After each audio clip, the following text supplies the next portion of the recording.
যাব বাপের বাড়ি। শুনেছেন? গুড মর্নিং, শুভ সকাল। কেমন আছেন আপনারা সবাই? নিশ্চয়ই খুব ভালো আছেন, আমিও খুব ভালো আছি। আজ বৃহস্পতিবার, ঘড়ির কাঁটা 11টার ঘরে। সবে চায় পানি নাস্তা শেষ করলাম, শুধু তো বাসন মাজতে আসিনি, ওই অপেক্ষাই করছি। জানেন, আপনাদের মধ্যে কেউ কেউ বলেছিলেন যে মামন দুখানা হাঁড়ি দুখানা কড়াই মানে ডবল ডবল সেট বানিয়ে নিলে তোমার আর রান্না করতে অসুবিধা হবে না, সুজাতা যখন খুশি বাসন মেজে দিয়ে যাবে। কি বলুন তো, কিনলেই তো হলো না, জিনিসগুলো রাখতে তো হবে। কোথায় রাখবো? আমার মনে হয় জিনিসপত্র দিয়ে ঘর ভরে ফেললে আমাদের আর থাকার জায়গা হবে না, বুঝেছো? ইন্দ্র একবার এসে ঢু মেরে গেল, বাজারের ব্যাগ দিয়ে গেছে, এখনো দেখতে পারিনি বাজার থেকে কি কি এসছে না এসছে।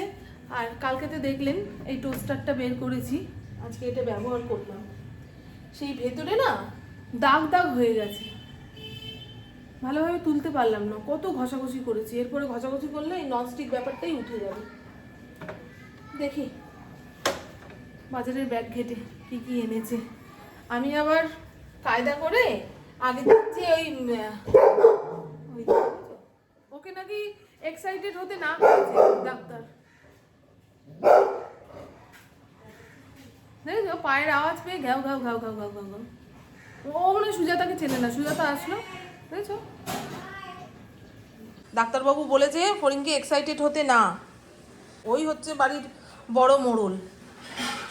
আমার আগে ও দৌড়ায়, গেটের সামনে গিয়ে দাঁড়ালো, আসলো। সে যাই হোক, চলুন। আমি আগের দিন যে ইন্দ্র চিংড়ি মাছ এনেছিল, এখান থেকে অর্ধেক চিংড়ি মাছ বের করব, তারপরে খোসা ছাড়াবো। আর এই হলো বাজারের ব্যাগ। ধনিয়া পাত্তা, এই ডাবটা কেটে দেবো, খেয়ে নিবি। ও বাবা, কুমড়ো ফুল, আমার তো আর ভালো লাগছে না গো ওই কুমড়ো ফুলের বড়া খেতে। রোজ রোজ এই এক জিনিস খেতে ভালো লাগে না। বাজারে গেলেই কুমড়ো ফুল নিয়ে আসছে, ঢ্যাঁড়স এনেছে, ওই পটল এনেছে, পটল পটল পটল পটল এনেছে, পটল পটল এনেছে। আলু পটলের তরকারি করলেও হতো, কালকে একবার ডাল খেয়েছি জানো। এই যে ইন্দ্রকে বলেছিলাম কড়াইশুঁটি পাও না, একটু কড়াইশুঁটি আনবে তো। এটুকু চিংড়ি মাছ ছাড়িয়ে আলু পটলের তরকারির মধ্যে দেবো, আর বাদ বাকিটা তুলে রাখি। ঘরে লাউ আছে বললাম, পরশু দিনকে এনেছিল লাউটা, সেটা দিয়ে এই চিংড়ি মাছ দিয়ে একদিন লাউ চিংড়ি হবে। তোমার ইয়েটা আনতে গেছি, জামাটা আনতে গেছি, একটা টিকটিকি সাপের মতন বেরিয়ে গেল, বলে মতো জানটা বেরিয়ে যাচ্ছিল। দাঁড়া। আর এই তো বন্ধু, আগের দিন কোনো এক বন্ধু জিজ্ঞাসা করেছিলেন যে ফড়িংয়ের চিকেনটা কিভাবে রান্না করি। এই যে শুধু হলুদ দিয়ে প্রেসার কুকারে 6-7খানা সিটি দিয়ে নাবিয়ে রাখলেই হয়ে যাবে ফড়িংয়ের চিকেন। আর একসঙ্গে অনেকটা পরিমাণেই চিকেন সেদ্ধ করে রাখি, রঙ্গিলা ফড়িং দুজনেই খায়, 2 দিন হয়ে যাবে। ওদিকে ফড়িংয়ের ভাতও প্রেসার কুকারে বসিয়ে দিয়েছি, বাজার থেকে যা টুকটাক সবজি এনেছিল সব কিছুই গুছিয়ে ফেলেছি। আর আলুটা ঘরে থাকলে মনে হয় অনেকটা নিশ্চিন্ত, আমলকিও এনেছে। আর আজকে ইন্দ্র ভাত খেয়ে বেরোবে না, দুপুরে তাড়াতাড়ি নাকি চলে আসবে। তা ঘরে ছিল চিড়েটা একটু মোটা জানেন তো, গরম জল দিয়ে ভিজিয়ে নরম করলাম। তার মধ্যে দই আর ঝোলা গুড় ছিল, ওই কাচের বয়ামে করে ফ্রিজে রেখে দিয়েছিলাম, সেই দিয়ে মেখে চুকে তাকে দিয়ে দিচ্ছি। সে 2-2:30-এর মধ্যে চলে আসবে। দুধ কলা দিয়ে কালসাপ পড়ছে।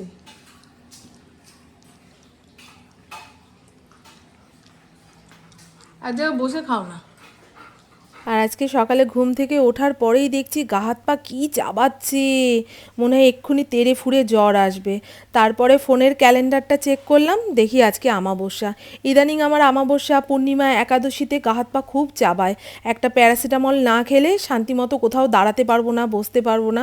সে যাই হোক, চিংড়ি মাছের খোসাটা আগে ছাড়িয়ে নিচ্ছি, তারপরে যে পিঠের ময়লাটা আছে ওটা চামচ দিয়ে খুঁটে বের করে নেব। আর কানে হেডফোন লাগিয়ে কিছু একটা শুনছি, যাতে গায়ে পায়ের ব্যথা বিষে বারবার মনটা না চলে যায়। বারবার মন গেলে না মনে হবে আমি অসুস্থ, বুঝেছেন? সেটা তো করলে হবে না, বলুন? রান্না বাড়ি খাওয়া তো করতেই হবে। রান্না বান্না কমপ্লিট, রান্নাঘরটাও সাপটে নিয়েছি, যা এঁঠো বাসন কোসন পড়েছিল সব ধুয়ে গামলার মধ্যে উপর দিয়েছি। মানে এই কাজটা হচ্ছে সবচেয়ে সাংঘাতিক। এটা হয়ে যাওয়ার পরে মনে হয় না বাবা, হোটেল থেকে কিছুক্ষণের জন্য ছুটি পেলাম। আর এখন গায়ে পায়ের ব্যথাটা একটু কম লাগছে। না কমলে প্যারাসিটামল খাবো। আর আজকের রান্নাবান্নার মধ্যে রয়েছে আলু পটলের তরকারি চিংড়ি মাছ দিয়ে, একদম মাখা মাখা করে রান্না করেছি। 2 বেলা হলে হবে, না হলে রাতের দিকে কিছু একটু রেঁধে বেড়ে নেব। ঠিক আছে বন্ধু? পটল ভাজার তেলে কোনো তরকারি পাতি করলে সেটা কালো কালো হয়ে যায়। তাও অল্প তেলে রান্না করার চেষ্টা করেছি, এখন থেকে অল্প অল্পই তেল খাবো।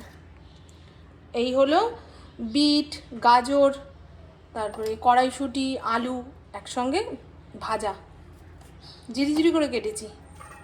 বিট গাজর বউ বলে এই ভাজাটা খেতে খুব ভালো লাগে। কখনো ডুমু করে ভাজি, কখনো জিরি করে কেটে ভাজি।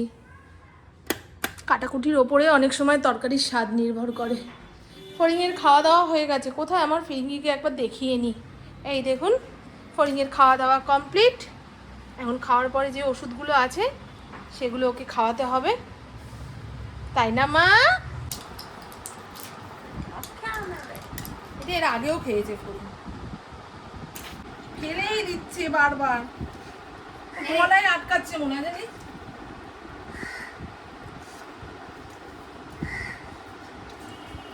ওষুধটা শুকনো জিনিস না, ওই গলার লালার মধ্যে গিয়ে আটকে যাচ্ছে, তখনই একদম গলা থেকে বের করে দিচ্ছে। ও মা, ও মা। গুড মর্নিং, শুভ সকাল। আজ নেক্সট ডে, মানে শুক্রবার। ঘড়ির কাঁটা ওই 9:30 ঘরে। গতকাল যে গায়ে পায়ে ব্যথা ছিল সেই তুলনায় আজকে অনেক অনেক অনেক কম, মানে 90% গায়ে ব্যথা কমে গেছে। তাও যেটুকু আছে সেটুকুর যত্ন নেব। ইন্দ্র না বিশ্বাস করে না, বলে হ্যাঁ এরকম কখনো হয় নাকি অমাবস্যা, পূর্ণিমা, একাদশী হলে গায়ে পায়ে ব্যথা? আমি, তুমি জানো না এই অমাবস্যা পূর্ণিমার জন্যই জোয়ার ভাটা হচ্ছে। প্রকৃতির এত অদল বদল হচ্ছে, আর মানুষের শরীর তো শরীর। আমার বাবা বলতো যাদের কুষ্টিতে ওই চন্দ্র একটুখানি ডাউন, তাদের এই ধরনের রোগ হয়। মানে চাঁদের ওঠানামাতে শরীরে অনেক ওঠানামা হবে। আমার কুষ্টিতে চন্দ্র ডাউন রয়েছে, ওই জন্য তো কোনো মানে কি বলে মাতৃস্থানীয় মানুষের সঙ্গে আমার বনিবনা একটু কম হয়। আবার যাদের সূর্যটা অনেক হাই থাকে তাদের বাবার সঙ্গে খুব বনিবনা হয়, এরকম বলতো। আমার বাবা বলেছি না একটুখানি জ্যোতিষী জানতো। আমার বাবা এখন বেঁচে থাকলে বাবুকে অনেক নতুন নতুন জ্যোতিষীর বই কিনে দিতাম আর বলতাম বাবু তুমি পড়ো, আর এই পড়ে পড়ে অনেক জ্ঞান অর্জন করো। আমার বাবা দেখতাম ওই মাসের শেষে পয়সা জমিয়ে জমিয়ে জ্যোতিষীর বইগুলো কিনে এনে এনে পড়তো। আমার মা কি রাগারাগি করতো, হ্যাঁ সংসার চলে না আর তুমি এই সমস্ত বইপত্র কিনে এনে পড়ছো, এতে কি লাভ হবে, এই সেই। বাবুকে অনেক কথা বলতাম, কিন্তু বাবু তো বাবুর কাজ। আমার বাবু না খুব মানে একরোখা মানুষ, যেটা করব সেটা করব, যেখানে যাব সেখানে যাব, এই রকম। আমি দেখেছি আমার বাবা ওই সংসার ফেলে ফেলে 1-1.5 মাসের জন্য কোথায় কোথায় চলে যেত। আমার বাবুর ওই ড্রাইভিং শেখার খুব ইচ্ছা ছিল যখন, তখন তো ওই খালাসি হিসাবে কাজ করতে হবে, তারপরে ড্রাইভারের সঙ্গে ড্রাইভারি শিখতে হবে। তা খালাসির কাজ করতো, 1 মাস 1.5 মাসের জন্য বাবু নেই, কোথায় গেছে মাকে বলেও যেত না। আর আমার মা ওই মানে সংসারের দায়িত্ব, তারপরে যাবতীয় বেটা ছেলের দায়িত্ব, মেয়ে ছেলের দায়িত্ব সব আমার মা পালন করতো। 1.5-2 মাস পরে এসে ব্যাস খালি হাত।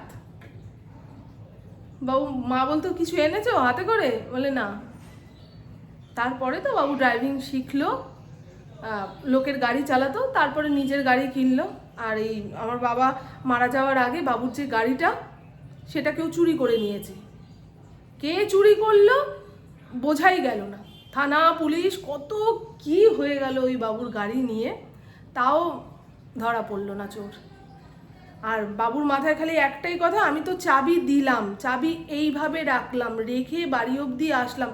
ওই কথাটাই না বাবু বারবার বারবার, মানে বাবুও বুঝতে পারছে না যে আমি কি চাবি না দিয়ে চলে আসলাম সেই জন্য চুরি হয়ে গেল, কিন্তু আমি তো মানে এইরকম। এই এত কিছু ভাবতে ভাবতে 1 মাসের মধ্যেই আমার বাবুর ব্রেন স্ট্রোক হয়ে ব্যাস কি বলবো বলুন।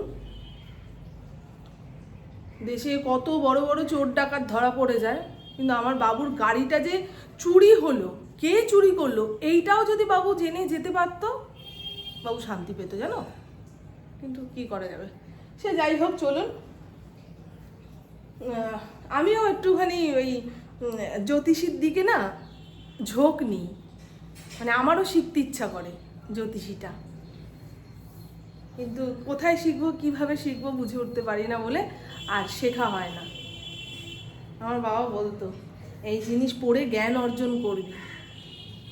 সে যাই হোক চলুন। আর বললাম গায়ে পায়ের ব্যথা এখনো রয়েছে, পুকুকে বললাম যে চা খাবি, ঘুমের ঘরে রয়েছে তো, না করে দিল। যেই এসে দেখবে আমি চায়ের কাপ নিয়ে বসেছি, ও একা একা খেয়ে নিলে, এরকমই করে গো আমার মেয়েটা। কালকে দুপুরবেলায় খেয়ে দিয়ে ওপরের ঘরে গেছি, একখানা প্যারাসিটামল খেলাম, না হলে এত গা হাত পা ব্যথা নিয়ে বিছানায় বডি রেখে দেওয়া যাচ্ছে না, বুঝছো, মানে দাপড়া দাপড়ি করার মতন গায়ে পায়ে ব্যথা হচ্ছে। তা প্যারাসিটামল খেলাম, সে সন্ধে রাত অবধি একদম ঠিকঠাক ছিলাম, মানে অল্প অল্প ব্যথা হচ্ছিল। তারপরে রাতের দিকে আবার দেখছি গা হাত পা চাবাচ্ছে, ব্যথা করছে।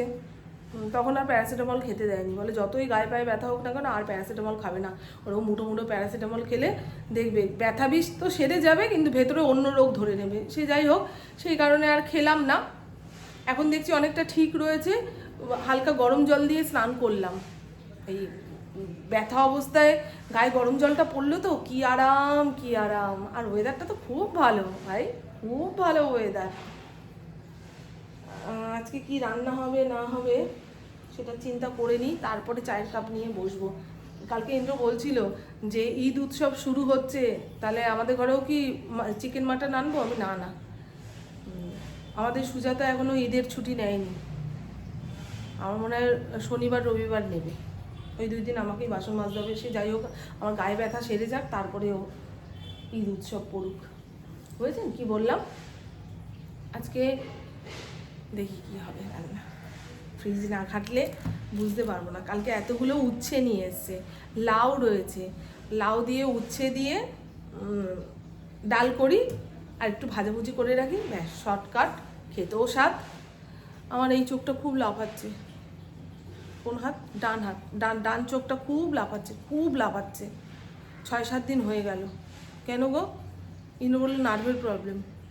কি গো, এবার লাফাতে লাফাতে চোখ একটা ছোট একটা বড় হয়ে যাবে না তো? এই ভয়ও পাই। চোখের ডাক্তারের কাছে যাবো বলবেন তো? আগেকার দিনের মানুষরা এই চোখ লাফানো দেখে বিচার করতো দিনটা কেমন যাবে না যাবে, বা চোখ লাফালে রোগ হয়, ডান চোখ লাফালে পয়সা আসে, এরকম বলতো না। কিন্তু আমার ভয় লাগছে, 6 দিন টানা ধপ ধপ ধপ ধপ ধপ ধপ করেই যাচ্ছে, চশমা পরছি তাও ধপ ধপ ধপ ধপ করেই যাচ্ছে। এর আগের দিন ভিডিওর কমেন্ট বক্সে কেউ একজন কমেন্ট করেছিলেন, একজনই, যে ফড়িংয়ের ভাত আলাদা, তোমাদের ভাত আলাদা, ফড়িং কতটাই বা ভাত খায়, তোমাদের হাঁড়ির ভাত ফড়িংকে দিতে পারো না? আমরা যে হাঁড়িতে ভাত করি সেই চালটা একটু সুগন্ধি টাইপের, বুঝেছেন, ওই দেরাদুন রাইসের মতো একটু সুগন্ধি টাইপের। আর ওই ভাতটা খুব ডাটো ডাটো করে নামাতে হয়, মানে শক্ত শক্ত করে নামাতে হয়, নাহলে আমরা তরকারির সঙ্গে মেখে খেয়ে স্বাদ পাবো না। বুঝতে পারলাম? আর ফড়িংয়ের যে ভাতটা হয় সেটা প্রেশার কুকারে 6-7খানা সিটি দিয়ে রেখে দিই, নরম হলে মেখে চটকে ওকে খাওয়াই, সেটা খেতে ওর সুবিধা হয়। যে জিনিস জানেন না সেই জিনিস জিজ্ঞাসা করে জেনে নেবে, তা বলে ওই আমাকে ছোট করার জন্য ও কতটাই বা ভাত খায়, ওকে ওই হাঁড়ির ভাত দাও না কেন, এইগুলো বলা বৃথা। তাতে আপনি অজান্তেই মানুষের মনে কষ্ট দিয়ে ফেলছেন, আর নিজের যে মানে অপরিমিত জ্ঞান সেটাও কমপ্লিট হয় না। অধিকাংশ বাড়িতেই কুকুরের জন্য আলাদা হাঁড়িতে কিংবা আলাদা প্রেশার কুকারে করে ভাত রান্না হয়, কারণ সবার বাড়ির কুকুর ওরকম ঝরঝরা ভাত খেতে পারে না। আর ফড়িংয়ের ভাতটা যেহেতু জল দিয়ে মেখে দিই, ওই আমাদের হাঁড়ির শলা ভাতের মধ্যে জল পড়লে আরও শলা শলা হয়ে যায়, ও চেটে খেতে পারবে না, এরা মুখ নাড়ালে চতুর্দিকে ভাতে ভাত হয়ে যাবে। আর তার উপরে ফড়িং সুগন্ধি চালের ভাত খেতে চায় না। অনেক আগে আমরা যখন অন্য চালের ভাত খেতাম তখন ওই হাঁড়ির ভাতই ওকে দেওয়া হতো, আর তার থেকেও বড় কথা, ওইটুকু হাঁড়ির মধ্যে আমাদের 3 জনের ভাত রান্না হলো, ফড়িংয়ের ভাত রান্না হলো, ওদিকে রঙ্গিলাও খায়। এই এতজনের ভাত রান্না হলে সবাই খেতে খেতে দেখা যায় রাতের দিকে এইটুকু ভাত রয়েছে। হয়তো রঙ্গিলার ভাগে কম পড়ে যাবে, ফড়িংয়ের ভাগে কম পড়ে যাবে, আর ওদের যদি পরিপূর্ণ দিই তাহলে ইন্দ্রর ভাগে কম পড়ে যাবে, বুঝেছেন? আমি অত মেপে ঝুপে রান্না করতে পারি না, তাই ওদেরটা আলাদা করে নিলাম। ঠিক জানি এইটুকু চালের ভাতে ওদের 2 জনের হয়ে যাবে, 2 জন কেন 3 জনও যদি আসে তাদেরও দেওয়া যাবে। আর হাঁড়ির ভাত তো মানে একটুখানি মেপে ঝুপে রান্না করি, দিনের দিন উঠে গেলেই ভালো হয়, সেই রকমই। বুঝতে পারলাম তো। চলুন বন্ধু, আজকে আর বেশি বকবক করে আপনাদের সময় নষ্ট করব না। মানে মাথা ধরে রয়েছে। আমি শুক্রবার ঘর বাড়ি পুরো ডিপ ক্লিন করি, মুছে পুছে, কিন্তু আজকে আর পারবো না। আজকে শুধু ওপরের ঘর, সিঁড়ি, নিচের ঘর ঝাড় দিয়ে রেখেছি। কালকে সকালবেলায় উঠে একদম ঝটপট ঝটপট মুছে নেব, ব্যাস হয়ে যাবে সারা সপ্তাহের জন্য ঘর দুয়ার চকচকে। চলুন, হ্যাঁ, আমার বকবক আজকের মতন এইটুকুই। আপনারা সবাই খুব খুব খুব ভালো থাকবেন, নিজের শরীরে খেয়াল রাখবেন, সুস্থ থাকবেন, আর অল টাইম স্মাইল করতে হবে। টাটা, খুব ভালো থাকবেন।